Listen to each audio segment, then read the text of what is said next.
Dalam Islam ada yang tahu tanggal berapa Nabi Isra Mi'raj? Tanggal berapa? Saya kasih hadiah. Ayo, yuk. Siapa yang tahu? Uang merah. Tanggal berapa Nabi Isra Mi'raj? Ayo. Sebut, jangan langsung sebut. Nah, kau kecil, sini. Cepat nak, sini cepat. Lari. Cepat. Ya. Jenengi sopo? Raditya. Sebelum kamu jawab pertanyaannya ada passwordnya. Siapa namanya ibunya istri wali kota? Nggak tahu.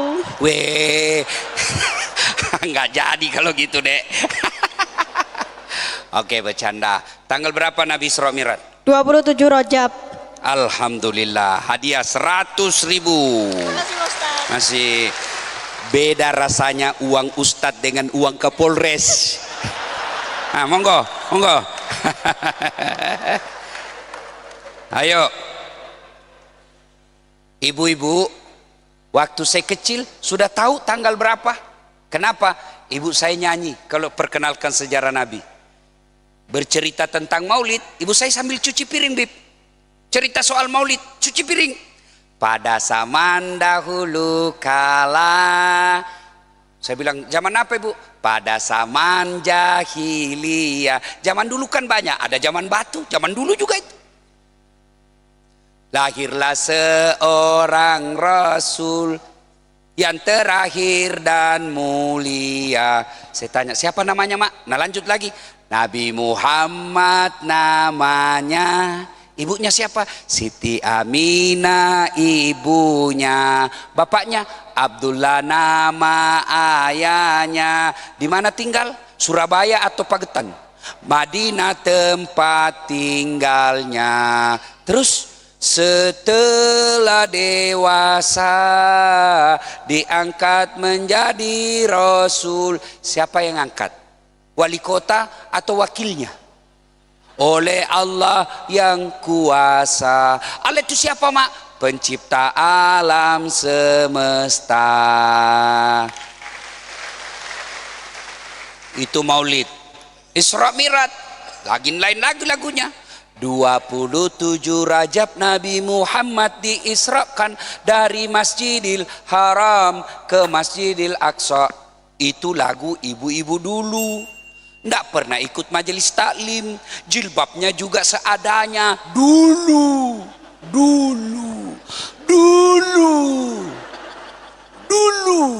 Sekarang lagu-lagu majelis taklim apa? Putar ke kiri nona, putar ke kiri, kanan sekarang kanan beleng-beleng. Apa artinya itu? Putar kiri, putar kanan, putar kiri. Katanya majelis taklim tiap bulan dengar pengajian, tapi olahraganya di kantor wali kota. Ibu-ibu di depan, bajunya sempit, roknya sempit, dia memimpin. 1, 2, bapak-bapak di belakang 3. Apa ndak hancur? Bu, hei, apa dilarang perempuan olahraga? Olahraga ibu biar sehat. Apa dilarang perempuan sepedaan? Silakan, tapi jangan sempit-sempit bajumu deh. Sudah sempit besar pula. Seperti orang sudah tabrak tiang listrik. Ya. 27 Rajab disebut tahun duka cita. Kenapa tahun duka cita?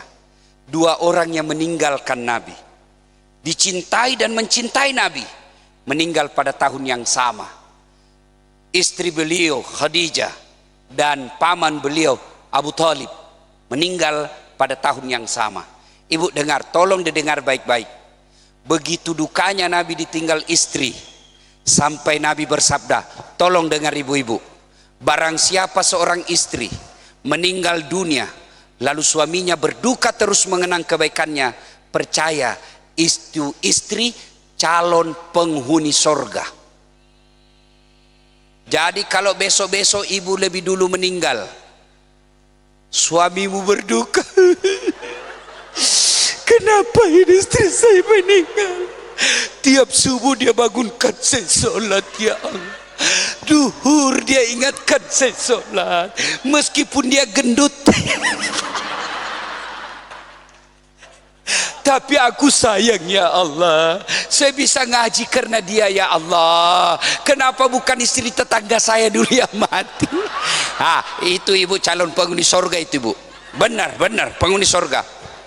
Tapi kalau sebaliknya, begitu ibu meninggal, suaminya langsung masuk kamar, merdeka.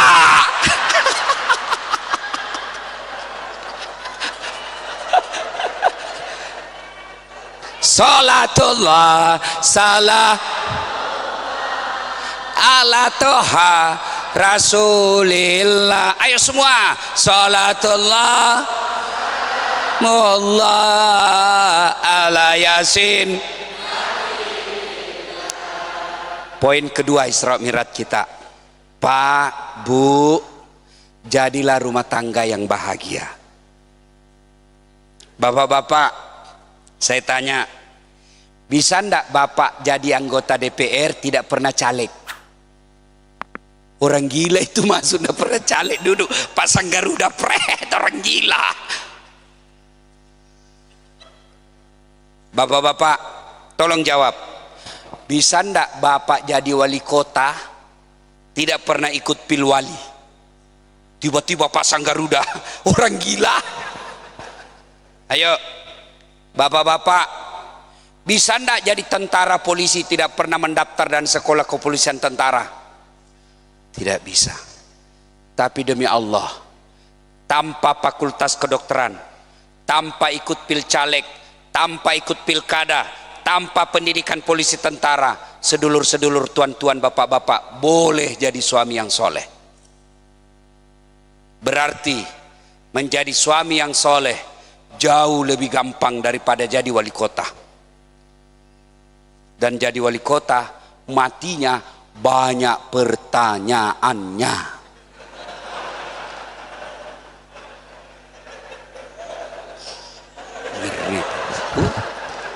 Ngeri.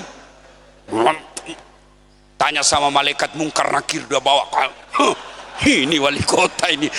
Marah buka. Wih, tunggu dulu. Pak, tapi jadi wali kota lebih gampang masuk surga daripada ustadz. Kok bisa ustadz? Saya ceramah, ayo sholat berjamaah, pahalanya 27 kali lipat. Yang datang cuma 2, itu pun sudah tua. Ayo sholat jamaah adik-adik, tidak ada yang datang. Tapi begitu wali kota datang sholat subuh, assalamualaikum warahmatullah, assalamualaikum warahmatullah. Mana ini kepala dinas pendidikan? Tidak pernah saya dapat dia sholat subuh. Oh, ajudan telepon Pak Kadis, Pak Kadis, kau dicari wali kota, katanya tidak pernah sholat subuh. Besok belum azan sudah ada di sini Pak Kadis. Iya, begitu juga Kapolres. Lebih gampang beliau masuk surga daripada Ustadz Dasat. Kenapa bisa Ustadz? Saudara-saudara sekalian jangan mabuk, saudara-saudara sekalian jangan ke panti pijat. Bahaya, menggoyangkan iman ke panti pijat. Lain dipijit, lainnya mengeras. Wah, apa kata anak muda? Urusanku Ustadz, saya mau masuk surga atau neraka urusan saya. Kenapa kau yang mau urus? Tapi Kapolres datang dengan seragam dan tongkatnya, tutup. Maksiat, judi, tutup. Selesai. Maka keliru orang-orang tokoh-tokoh seperti ini, pejabat-pejabat kita ini keliru ketika tidak memudahkan jabatannya masuk surga. Anggaplah kami para ulama, Pak Kapolres, masuk surga masih ngantri Pak. Kenapa ngantri? Banyak ulama di Probolinggo, ulama NU, ulama Muhammadiyah, banyak ulama Probolinggo masuk 300 orang Pak ngantri. Tapi begitu Allah katakan Kapolres Probolinggo, lancar satu dia Pak sendiri.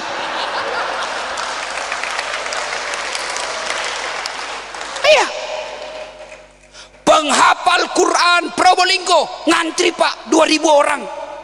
Begitu dikatakan wali kota Probolinggo, oh satu dia. Tidak perlu ngantri sendiri. Tapi begitu kalau salah, ulama yang salah, ulama dari mana, kecamatan apa, masih ngantri carinya. Tapi begitu dibilang wali kota Probolinggo, itu dia salahnya, siapa kata udah gampang. Jadi tinggal bapak-bapak mau pakai jabatannya masuk surga atau ngantri di neraka. Lanjut ya. Maka hikmah pertama, jadilah suami yang baik. Pak, kasihan sudah rumah ngontrak-ngontrak, makan kadangkala susah, masak sama istri tidak akur. Kapan kalian bahagia? Kalau orang kaya, anggota DPR pun kalau rumah tangganya berantakan, paling tidak dia punya mobil dinas, gaji bulanan, tunjangan bulanan, fasilitas dari negara. Meskipun suami istri selalu bertengkar, dia dapat nikmatnya jabatan. Kalau sedulur-sedulur sampean pengangguran, sudah istrimu jelek, bau ketek, banyak utang, tidak pernah lagi kau akur. Neraka dunia akhirat, bos. Jangan ketawa, saya serius ini. Maka sampaikan ke istrimu, sayang, kita memang ngontrak-ngontrak, kita memang susah, tapi mari saling mencintai dan menghormati. Biarkan orang menghina kita, biarkan orang menuduh merendahkan kita, tapi kita harus saling mencintai karena Allah. Bahagia. Ingat kata Nabi, bukan bagian dari umatku suami yang tidak tahu menghargai istrinya. Jadi kalau istrimu ngamuk-ngamuk, cerewet, memang fitrahnya perempuan cerewet. Kalau dia tidak cerewet, perlu kau periksa baik-baik itu. Mana ada perempuan tidak cerewet? Memang sudah begitu fitrahnya perempuan. Suka marah-marah Ustadz, memang begitu perempuan. Kenapa? Gajimu cuma 3 juta satu bulan, cicilan motor sudah berapa? Pembeli minyak goreng berapa? Pembeli beras berapa? Anakmu sekolah 3, mana bisa cukup 3 juta satu bulan? Maka ketika duitnya tidak cukup, ngomellah dia. Maka supaya istrimu berhenti ngomel, tambah duit bulanannya. Kalau sudah tambah duit bulanannya masih ngomel, tambah jumlahnya jadi 2. Paham? Paham? Saya kalau saya lihat istri saya sudah mulai bengkok-bengkok mukanya, saya ambil selimut tidur. Semakin diladeni, makin susah hidup. Kalau dia ngomel, tidak ada ilmu yang paling hebat menghadapi istri tukang ngomel. Diam, sabar. Karena biar kau jelaskan tidak masuk di akalnya. Sudahlah, diam saja. Tidak ada laki-laki hebat di depan suami, istri. Tidak ada laki-laki suami yang hebat depan istrinya, termasuk wali kota, termasuk Kapolres. Tanya ini, mana ibu Kapolres? Mana ada polisi jago depan istrinya, takut sama istrinya? Dia bilang, temanku yang polisi, bukan kami takut sama istri Ustadz, cuma ini istri sedikit-sedikit melapor sama istrinya komandan, dan komandan juga takut sama istrinya. Bagaimana Ustadz? Kalau Ustadz, saya tidak takut sama istri saya, cuma istriku lebih berani dari saya. Sudah, Pak, dengar, kalau mau bahagia, bawa pulang ini, jadi suami yang sabar. Kapan bapak bilang, saya yang cari nafkah, saya ngangkat kredit, saya bangun rumah, saya beli mobil, kamu ndak hormati saya? Setan lagi ngomong di bibirmu. Ngomel-ngomel, kamu selalu terlambat pulang. Alasan rapat. Ternyata kau pergi merapat. Tidak usah dilayani, menyanyi saja. Tiap malam engkau ku tinggal pergi. Bukannya aku sengaja. Demi kau dan si buah hati, terpaksa aku harus begini. Selesai. Ibu juga,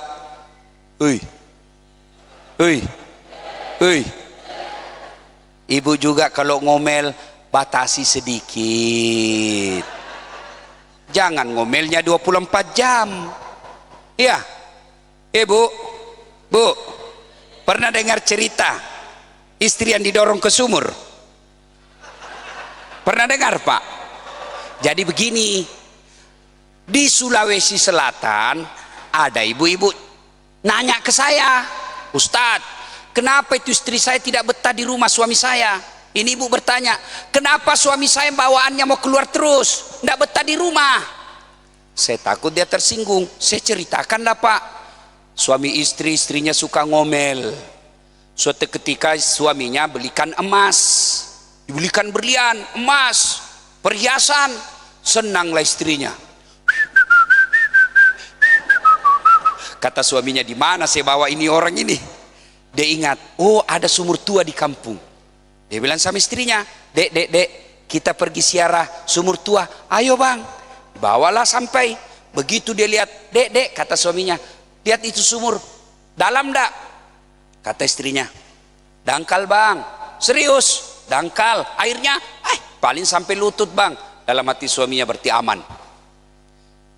Suaminya bilang, kau coba lihat lagi. Dekat-dekat bibir sumur, didorong istrinya masuk ke sumur. Cuk, cemplung, pak. Kata suaminya, ngomel aja kau di situ, ndak ku dengar juga. Ngomel, kau suka ngomel di situ. Suaminya di atas merokok. Ngomel kau di situ, ngomel terus. 1 jam kemudian, ini sumur usianya 400 tahun, Pak. 1 jam kemudian tiba-tiba dari dalam sumur ada makhluk hitam tinggi besar keluar. Kaget suaminya. Hei, siapa kamu? Kata ini makhluk, saya jin penunggu sumur ini. Saya sudah 400 tahun di dalam ini tenang-tenang. Ada perempuan 1 jam di dalam, ngomel aja kerjanya. Lebih baik saya lari.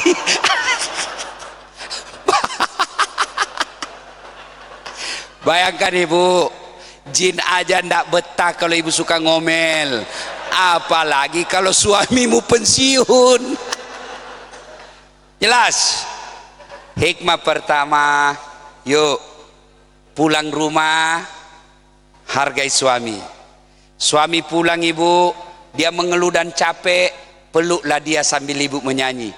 Bila kamu di sisiku, hati rasa syahdu.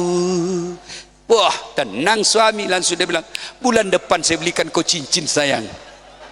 Masuk lagi kamar suami, berantakan kamar. Marah lagi suamimu, apa ini, ndak ada kau kerja berantakan kamar. Peluk suamimu dari belakang sambil kau cium. Insaflah wahai manusia, bila dirimu bernoda. Selesai, berhenti itu.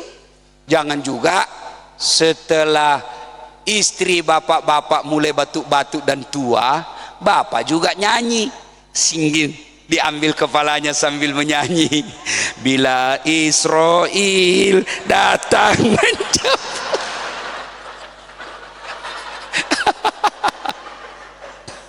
Salatullah salamun ala toha rasulillah. Salatullah Allah ala yasin. 3. Ketika Nabi berduka, ringkas kisah Isra Mi'raj, Allah kasih apa? Allah kasih apa? Sholat. Ketika Nabi duka, ketika Nabi sedih, Allah tidak kasih, Muhammad kau puasa Ramadan, Muhammad kau haji. Muhammad, kau zakat. Tidak. Apa Allah perintah? Nih